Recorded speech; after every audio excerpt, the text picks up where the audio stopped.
Olha, de todos os remakes e novas adaptações que já tentaram fazer de um filme do Schwarzenegger, esse é facilmente o melhor.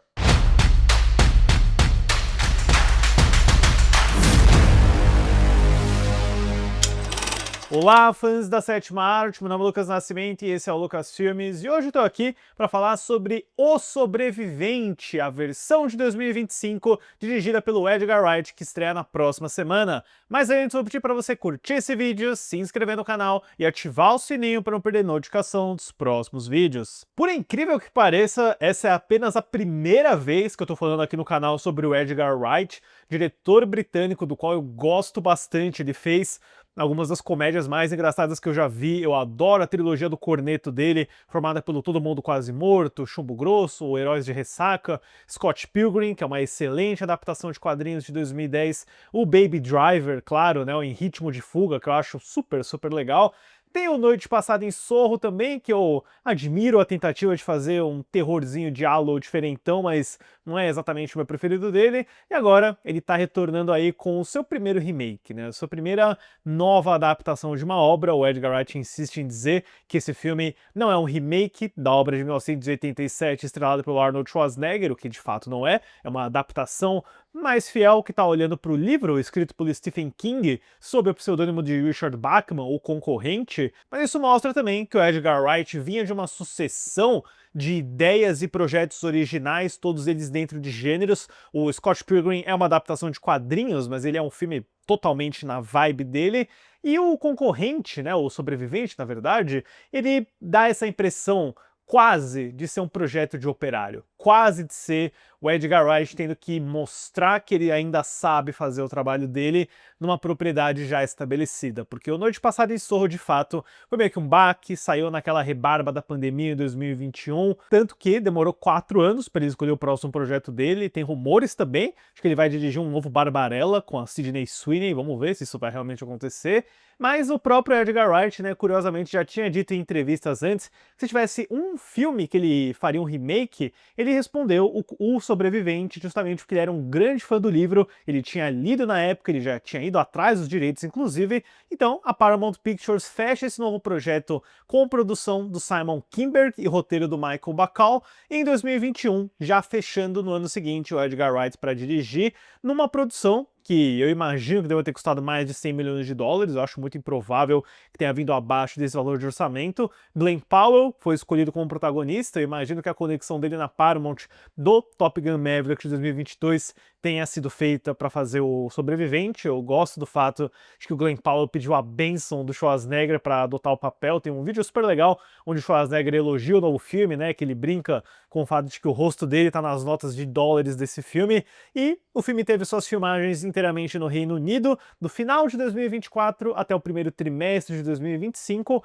com a estreia praticamente global agora no mês de novembro. O filme chega nos Estados Unidos nesse final de semana e na próxima semana aqui no Brasil. E eu assisti recentemente, né, a versão original do Paul Michael Glaser de 87, achei muito divertido, mas eu estava bem curioso para ver como que o Edgar Wright iria atualizar em termos de tecnologia, de deepfake, de IA, e também como que ele ia trazer o toque energético dele. E o resultado certamente me agrada em ser um filme bem diferente do original. Ele tá seguindo pelo próprio caminho, tanto em história quanto em tom, e uma ótima performance do Glenn Powell, que certamente está se transformando num dos astros, num dos nomes mais interessantes dessa geração. A história do filme é ambientada em uma versão distópica de 2025, onde o esforçado Ben Richards, ido por Glenn Powell, aceita participar de um reality show mortal, onde será perseguido por assassinos profissionais pelo período de um mês, na esperança de ganhar dinheiro suficiente para proteger sua família. Então, duas grandes mudanças só na premissa do filme que não existiam no original. A primeira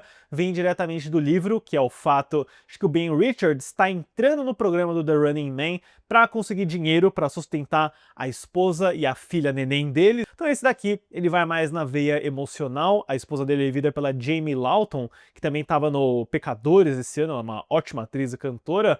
Então você torce pelo personagem, até porque essa versão do Ben Richards é um yin e yang, porque ele é muito fofo com a família dele, tem toda esse símbolo de que ele tem uma meiazinha que ele tá tentando levar para a filha neném, que ele quer proteger a filha dele, a esposa, mas quando ele tá posto numa situação de ameaça, de risco ou violência, ele é completamente brutal, poucas ideias, xinga pra caramba, sai na briga quando é necessário, e o Glen Powell incorpora tudo isso muito bem. Eu fiquei realmente assim impressionado com a persona, porque é meio que a modernização daquele brucutu dos anos 80 num cenário 2025 mais perigoso, mais feroz. Tem muito palavrão, e a palavra que eu uso aqui para esse Ben Richards é badass. Ele é fodão. Esse é o termo. As cenas de briga são muito intensas, as cenas de ação são muito bem orquestradas também, e o Glenn tá excepcional em todas elas, né? A gente já vem aí do Hitman, que foi muito legal, do Twisters, onde era uma presença muito carismática, e esse daqui é o clássico veículo de astro de ação que certamente deve ter deixado até o Tom Cruise orgulhoso. A outra grande mudança do filme, que tá na premissa também, é o fato de que agora o jogo não tá durando 3 horas, como no filme de 87, ele dura um mês inteiro. São 30 dias para que os 3 participantes fujam pelo país, obtenham novas identidades, tentem lutar contra quem for atrás deles. Eles podem literalmente fazer de tudo, só que eles têm que ficar mandando vídeos todo dia comprovando que eles ainda estão vivos. E isso, obviamente, é muito usado e manipulado pela grande agência que controla o jogo. Tem o Josh Brolin como o Killian, né, uma versão atualizada do Killian. Eles dividem o personagem do Killian original em dois, né, porque o Josh Brolin é o dono da emissora e o Coman Domingo é a figura do host, do apresentador, que, né, como a gente já podia esperar vindo do Coman Domingo, bem carismático, bem colorido e explosivo. Eu acho que isso funciona muito bem, mas é curioso como o filme, né, por essa decisão de ter uma caçada pelo país em 30 dias, deixa os elementos do jogo bem mais de escanteio, né, a plateia, a apresentação do domingo, o Josh Brolin se envolve bastante, né, em conversar com o Ben Richards através de recados, através de telas, e foca total nessa corrida pelo Ben Richards e outros 2 personagens que são bem coadjuvantes, mas é de fato sobre o Glen Powell e a corrida dele. Então ele é um filme de fases, ele vai encontrando diferentes personagens ao longo do filme. O mais memorável deles certamente é de um jovem revolucionário vindo pelo Michael Cera. Teve uma boa reunião Scott Pilgrim aí, esse setor, né, da casa cheia de armadilha deles é muito legal. E, né, o mais aleatório e o pior deles é um com a Emilia Jones, a estrela do Coda, no Ritmo do Coração, vencedor do Oscar, né, por TV Plus, que é meio que uma high society aleatória que ele encontra na estrada e ajuda ele no terço final. A gente não tem aquela personagem de interesse amoroso igual do filme de 87, então esse é o que chega um pouquinho mais perto.